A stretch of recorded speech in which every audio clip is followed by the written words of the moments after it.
बिस्मिल्लाहिर्रहमानिर्रहीम। अस्सलाम वालेकुम डियर स्टूडेंट्स। आज हम डिस्कस करने जा रहे हैं ह्यूमन ट्रांसपोर्ट सिस्टम को कि इंसान के अंदर किस तरीके से ट्रांसपोर्ट किया जाता है, इंसान का जो ट्रांसपोर्ट का मैकेनिज्म है वो किस तरीके से होता है और वो कैसे किया जाता है। अब यहाँ पे जो ट्रांसपोर्ट सिस्टम है ह्यूमन बीइंग का वो बेसिकली मुश्तमिल होता है तीन चीज़ों पे, ब्लड पे, हार्ट पे और ब्लड वेसल पे। लेकिन उससे पहले अपने जहन में ये बात रख ले कि जितने भी ऑर्गेनिज्म इस दुनिया के अंदर मौजूद है, हर एक ऑर्गेनिज्म के अंदर एक ट्रांसपोर्ट का सिस्टम होना जरूरी होता है कि मतलब उसके अंदर जो न्यूट्रिएंट्स होते हैं, उसके अंदर जो ऑक्सीजन होता है, जो वाटर होते हैं, वो एक जगह से दूसरी जगह कैरी कर सके आसानी से, और जो इंसान के जिंदगी की जो जरूरियात है, उनकी जो सेल की जो जरूरियात है उसको पूरी कर सके। तो इसी तरीके से ये ट्रांसपोर्ट सिस्टम बहुत ज्यादा इंपॉर्टेंट होता है किसी भी ऑर्गेनिज्म के लिए। तो यहाँ पे इंसान का जो ट्रांसपोर्ट सिस्टम है वो मुश्तमिल है ब्लड पे, इसके अलावा हार्ट पे और ब्लड वेसल्स पे।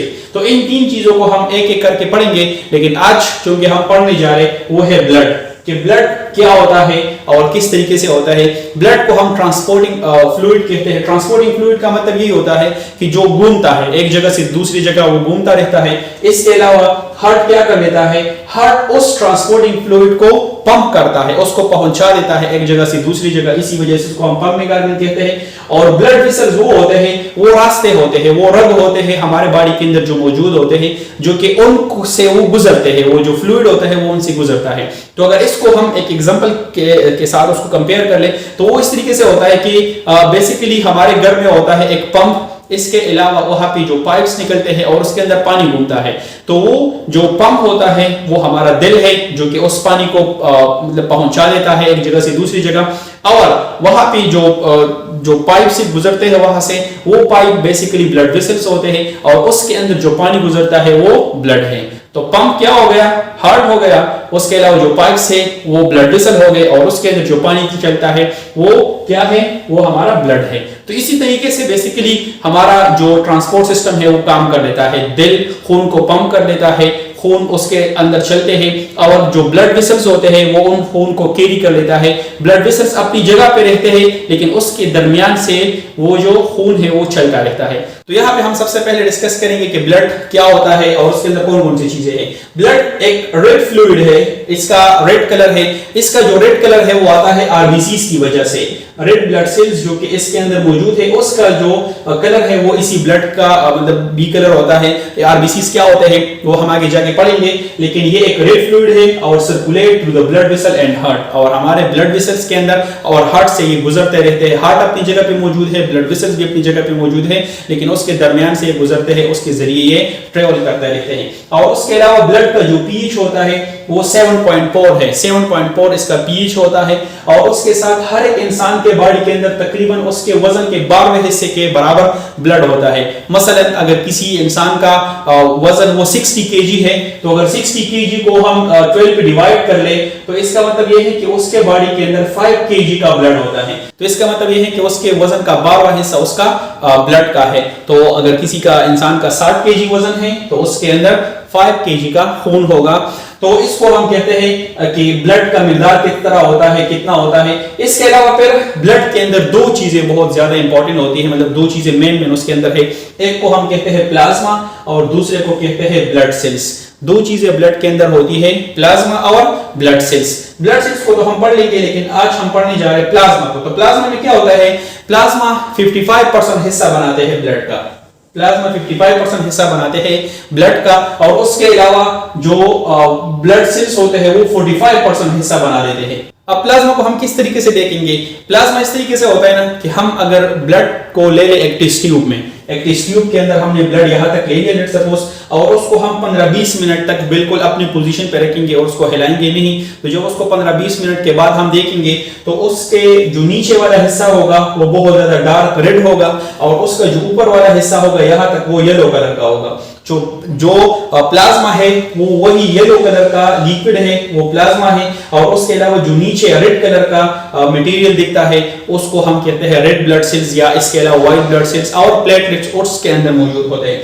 तो जो नीचे बैठ जाते हैं उसमें होते हैं हर किस्म के सेल्स, जो सेल्स होते हैं वो नीचे बैठ जाते हैं, और उसके अलावा जो ऊपर वाला हिस्सा है उसको हम प्लाज्मा कहते हैं। और ये रेड ब्लड सेल्स या दूसरे सेल्स इसी वजह से नीचे बैठते हैं क्योंकि उसका वजन ज्यादा होता है तो वो नीचे चले जाते हैं, और उसके अलावा जो प्लाज्मा होता है उसका वजन हल्का होता है तो इसी वजह से वो ऊपर आ जाते हैं। इसका एग्जांपल इस तरीके से होता है कि अगर हम किसी बॉटल ले ले, बॉटल के अंदर पानी डाल दे और उसके अंदर हम रेत डाल दे, तो अगर हम उसमें रेत डाल दे और कुछ टाइम के बाद उसको हम इस तरीके से रख दे तो वो रेत सारा का सारा नीचे बैठ जाएगा। उसका रीजन ये है कि उसका वजन ज्यादा होता है और वो नीचे बैठ जाता है। इसी तरीके से यहाँ पे भी रेड सेल्स का या व्हाइट ब्लड सेल्स का, प्लेटलेट का वजन ज्यादा होता है, वो नीचे बैठ जाते हैं, और जो ऊपर वाला पार्ट आता है वो येलो पार्ट होगा और उसको हम प्लाज्मा कहते हैं। अब इस प्लाज्मा के अंदर क्या क्या चीजें होती है? प्लाज्मा के अंदर जो सबसे पहले आता है वो 90% उसमें वाटर होता है, मतलब ज्यादातर तकरीबन वाटर होते हैं, और ये दूसरी चीजें उसी के अंदर डिसॉल्व हो चुके होते हैं। तो 90% वाटर है, 7% उसमें होते हैं प्रोटीन्स, 1% उसमें इनऑर्गेनिक साल्ट्स है, और उसके अलावा जो 2% होते हैं उसमें फूड मटेरियल्स होते हैं, हार्मोन्स होते हैं और वेस्ट प्रोडक्ट्स होते हैं, और दूसरे किस्म की चीजें भी इसमें होती है इन 2% में। तो 90% वाटर, 7% प्रोटीन, 1% इनऑर्गेनिक साल्ट्स और 2% फूड मटेरियल्स।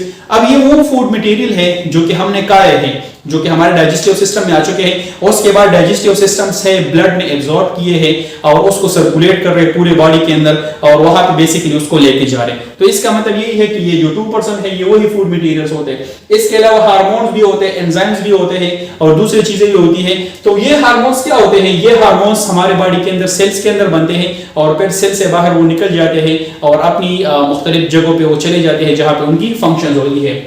इसके अलावा वेस्ट प्रोडक्ट भी इसमें होते हैं कि मतलब जो वेस्ट प्रोडक्ट सेल ने प्रोड्यूस किए हैं वो इसी ब्लड के अंदर आते हैं और फिर ब्लड के जरिए फिर हमारे किडनीज में चलते हैं और वहां से फिर वो बाहर निकल जाते हैं। तो ये चीजें सारी यहाँ पे मौजूद होती है। 90% वाटर, 7% प्रोटीन, 1% इनऑर्गेनिक साल्ट और 2% उसमें फूड मटेरियल, हार्मोन्स और दूसरी चीजें वहां पे पाई जाती है। अब इसके बाद जो प्लाज्मा है उसका फंक्शन क्या होता है? तो प्लाज्मा के बहुत ज्यादा फंक्शंस है हमारे बॉडी के अंदर। तो यहाँ पे जो सबसे पहला फंक्शन आता है वो यही है कि कीप द टिश्यूज मॉइस्ट। ये हमारे टिश्यूज को मॉइस्ट रख देते हैं। टिश्यूज का मतलब ग्रुप ऑफ सेल्स जो होते हैं हमारे बॉडी के अंदर, और उनको ये मॉइस्ट रखते हैं, उनको ये नरम रखते हैं। तो इसी वजह से उसको रखते हैं ताकि वो आसानी से चीजों को एब्जॉर्ब कर सके और सेल के अंदर जितनी भी चीजें होती है, जो वेस्ट प्रोडक्ट्स होती है, वो आसानी से उससे बाहर निकल जाए। तो इसी वजह से इसको हम कहते हैं कि ये टिश्यूज उसको मॉइस्ट रख देते हैं।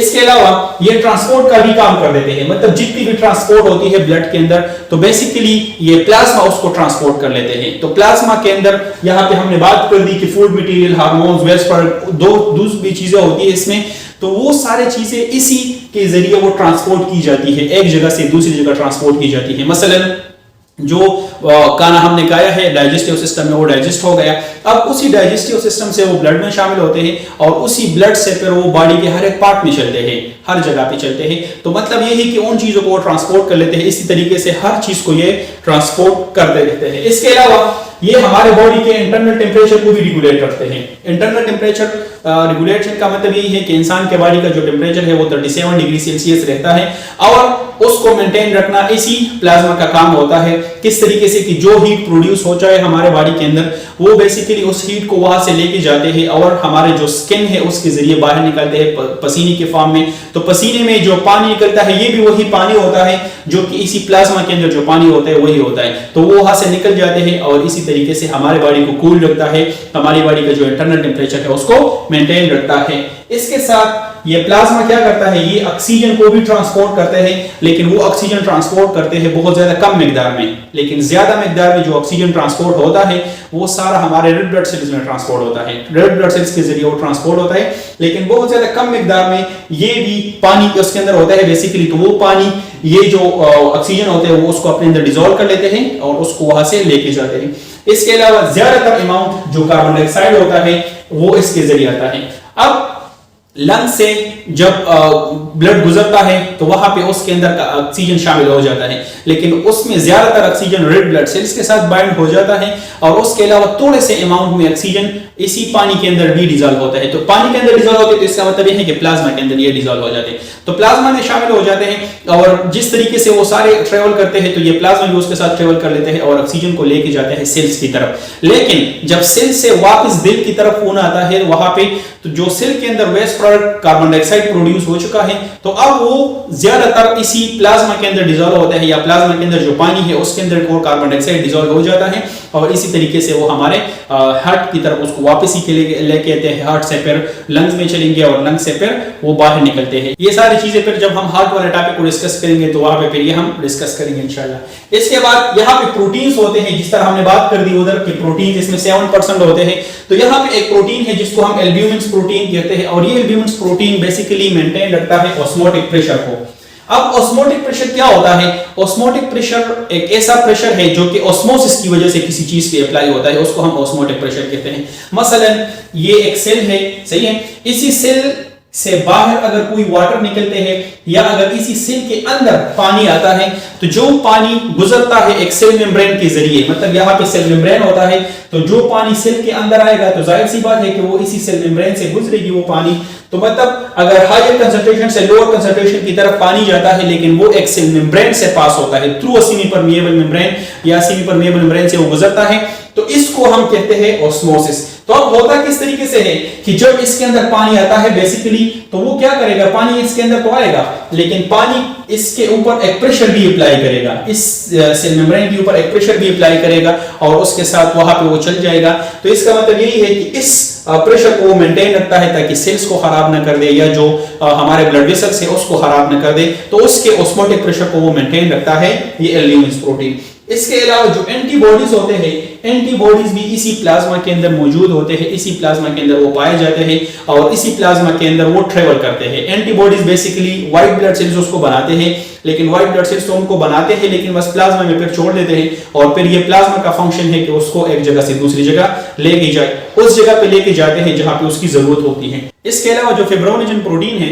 वो ये क्या करता है, ये ब्लड क्लॉटिंग में हेल्प करता है। ब्लड क्लॉटिंग का मतलब यही होता है कि जो हमारे बॉडी के अंदर जख्म हो चुका है वहां से खून निकलता है तो वो खून कुछ टाइम के बाद खुद ब खुद रुक जाती है। तो बेसिकली जो ब्लड क्लॉटिंग है वो इसी प्रोटीन की वजह से की जाती है। तो ये सारे फंक्शंस थे प्लाज्मा के जो मैंने बता दिए। मैं दोबारा बता देता हूं कि प्लाज्मा बेसिकली हमारे ब्लड का एक इंपॉर्टेंट पार्ट है, ये हमारे ब्लड का 55% हिस्सा बना देती है। और उसके साथ साथ प्लाज्मा को हम किस तरीके से देखेंगे कि अगर हम एक टेस्ट ट्यूब के अंदर ब्लड को डाल दें और ब्लड उसको हम रख दें फिर 15-20 मिनट तक सीधा, तो वहां पे दो लेयर बनेंगे, ऊपर वाला लेयर येलो कलर का होगा, नीचे वाला लेयर रेड कलर का होगा। जो रेड कलर का है उसको हम कहते हैं कि ये सेल्स है हमारे और जो ऊपर का येलो पार्ट आता है उसको हम प्लाज्मा कहते हैं। अब प्लाज्मा के अंदर बहुत सारी चीजें होती है, उसके अंदर प्रोटीन्स भी होते हैं, उसके अंदर पानी भी होता है, साल्ट्स भी होते हैं और फूड मटेरियल्स और दूसरी चीजें भी होती हैं। तो जो पानी है उसका मिकदार 90% होता है, 7% उसमें प्रोटीन है, 1% इसमें इनऑर्गेनिक साल्ट्स है और 2% उसमें food material, waste product, hormones, बहुत सारी चीजें और भी इसमें शामिल होती है। इसके अलावा फिर प्लाज्मा का फंक्शन क्या होता है कि ये टिश्यूज को मॉइस्ट रख देते हैं।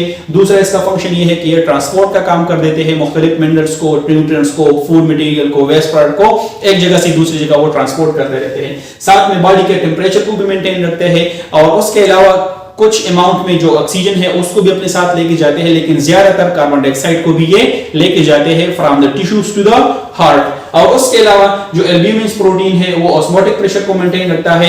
जो एंटीबॉडीज इसके अंदर मौजूद होते हैं वो हमारे इम्यूनिटी को, जो हमारा कुव्वत मुदाफियात है, जो जरासीम के खिलाफ होता है हमारा ताकत, उसको मेंटेन रखता है इसी एंटीबॉडीज की वजह से। और ये एंटीबॉडीज भी इसी प्लाज्मा के अंदर मौजूद होते हैं, बनते हैं व्हाइट ब्लड सेल्स के अंदर लेकिन फिर यहाँ पे मौजूद होते हैं। और उसके अलावा जो फिब्रोनेजन है प्रोटीन वो क्या करते हैं, वो ब्लड क्लॉटिंग में भी हेल्प कर देते हैं। तो आज के लिए इतना ही, इंशाल्लाह फिर हम अगले लेक्चर में ब्लड सेल्स को डिस्कस करेंगे। तब तक के लिए अल्लाह हाफिज। अल्लाहुम्मा अंफअना बिमा अल्लमतना वअल्लिमना मा यंफअना वज़िदना इल्मा।